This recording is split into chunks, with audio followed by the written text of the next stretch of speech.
Untuk kualitas kopi penanaman yang baik, ya, maka harus besar ininya, gedung kopinya ya. Ini untuk tanaman kopi yang bagus dan baik. Jadi harus digali dulu tanahnya sekitar setengah meter agar akar kopi kokoh.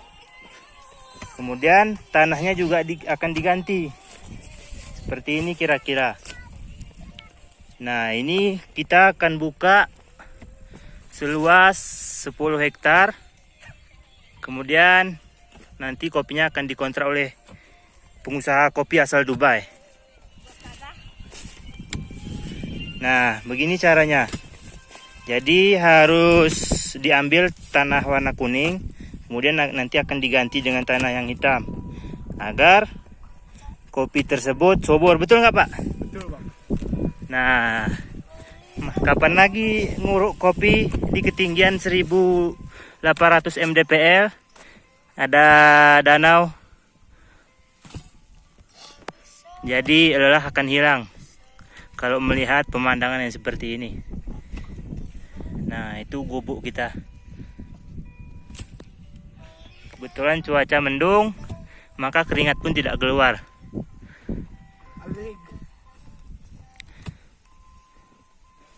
Nah, akar-akar ini nanti kita ambil.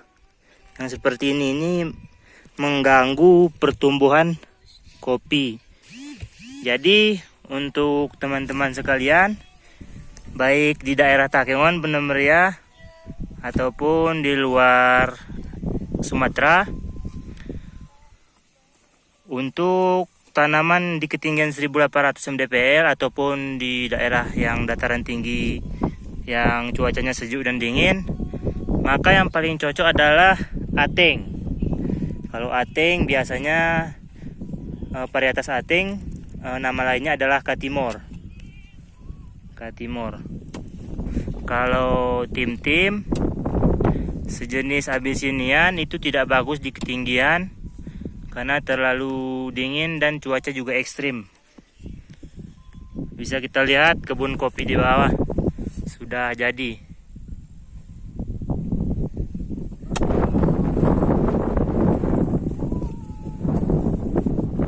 Selain tanaman kopi, apa nih Pak yang ditanam nantinya? Cabai, Pak. Cabai? Bagus nggak cabai kira-kira di ketinggian seperti ini, Pak? Kira-kira omset yang sangat menguntungkan di samping tanaman kopi apa nih, Pak? Cabai bisa, Pak. Hah? Jahe ya? Jahe sekarang berapa, Pak? Udah naik, Pak. Berapa? 25.000 sekilo. Nah, biasanya kalau dalam 1 hektar bisa berapa ton itu, Pak? Tidak dicuri orang. Oh, 4 ton. Berarti 25.000 kali 4.000. Wah, jutaan tuh kayaknya. Ratusan, Pak. Berarti itu yang cocok di samping tanaman kopi ya. Hama dari jahe ada nggak, Pak? Karena hama jahe, Pak.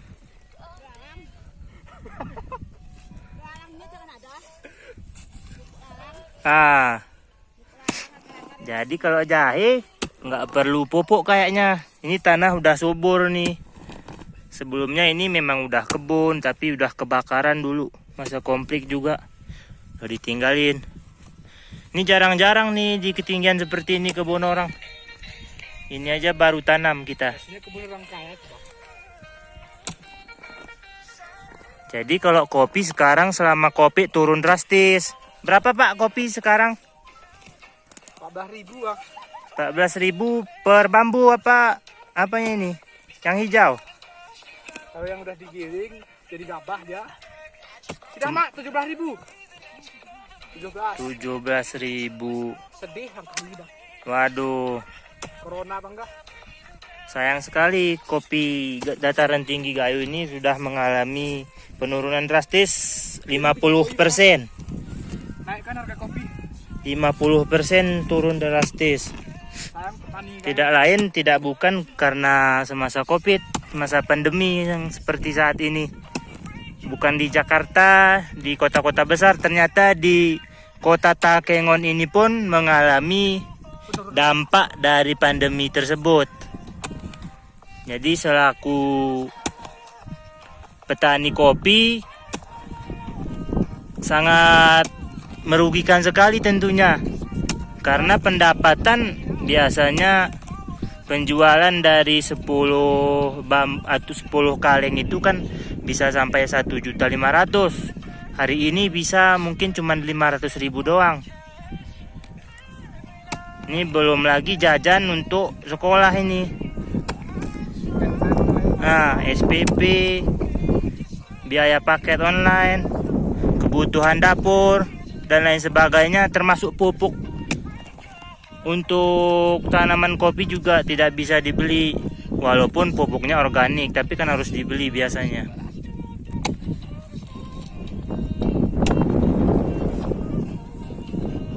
Jadi untuk petani kopi banyak yang beralih profesi sekarang. Ya, jualan selain kopi lah tentunya, karena kopi sangat turun.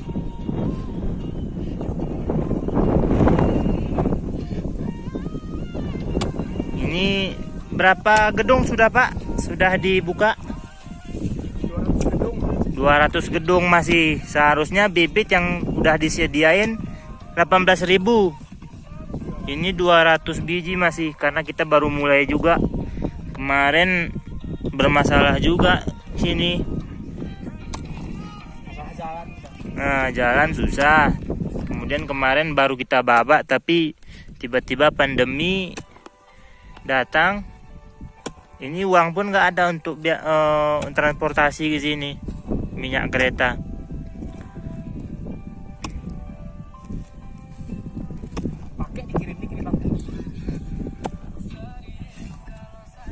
Jadi untuk petani biasa seharusnya ini untuk masa-masa sekarang sebenarnya nggak perlu khawatir harus kopi, karena itulah tujuan dari tanaman pendamping kopi seperti jahe, tembakau, ubi.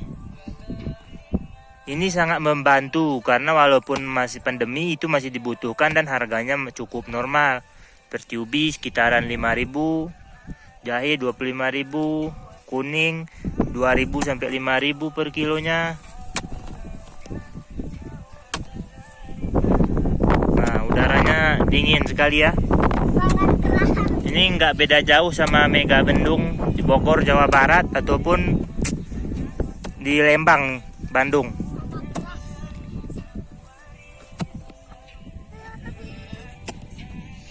Nah, ini rumputnya belum dibabat, tapi udah dibabat kemarin. Cuman 1 bulan udah segini besarnya.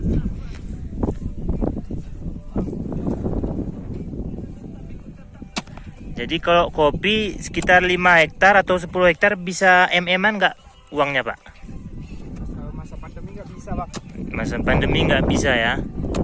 Kalau pertumbuhan kopi berapa tahun ini kalau ditanam sekarang? 3 tahun biasanya Bang berbuah. 3 tahun berbuah. Ini yang model ateng ya? Iya Bang, kalau dipupuk itu pun Ateng. Ateng super atau ateng yang lain ini Pak? varietas 1 atau super tuh Bang. Berarti Katimor 45 lah ya. Karena kalau Katimor juga banyak jenisnya, ada C45, 48, 47, C50. Ini semuanya beda-beda. Jadi untuk petani kopi harus pandai-pandai memilih biji kopi yang ingin ditanam. Sesuaikan dengan pH tanah dan ketinggiannya. Karena setiap daerah walaupun di Takengon ini jenis tanahnya beda-beda. Lapisan tanah juga beda dan pH-nya juga beda. Untuk menetralisir tanah ini biasanya pakai dolomit nggak Pak? Atau organik? Ini rencana organik atau pupuk ini? Oh, campur ya.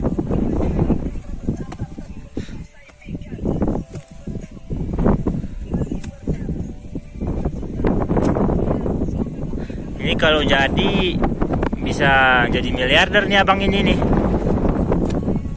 Bisa jadi miliarder.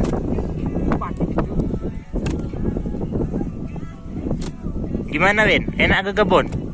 Hah? Salam kopi gayo dulu dong. Salam kopi gayo bilang. Hah? Salam kopi gayo. Naikkan harga kopi bilang.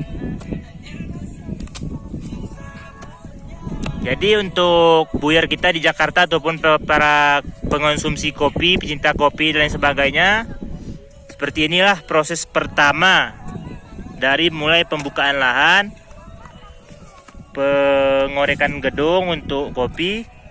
Jadi beginilah cara petani untuk memberikan cita rasa kopi yang sesungguhnya kepada para teman-teman kita, khususnya di Starbucks, Anomali Kopi, ataupun kopi shop lainnya di Jakarta ataupun di luar negeri lah tentunya, karena kopi gayo kan ekspor biasanya ke seluruh dunia dan dapat bersaing dengan kopi Kolombia, Jamaika, Brazil dan Vietnam.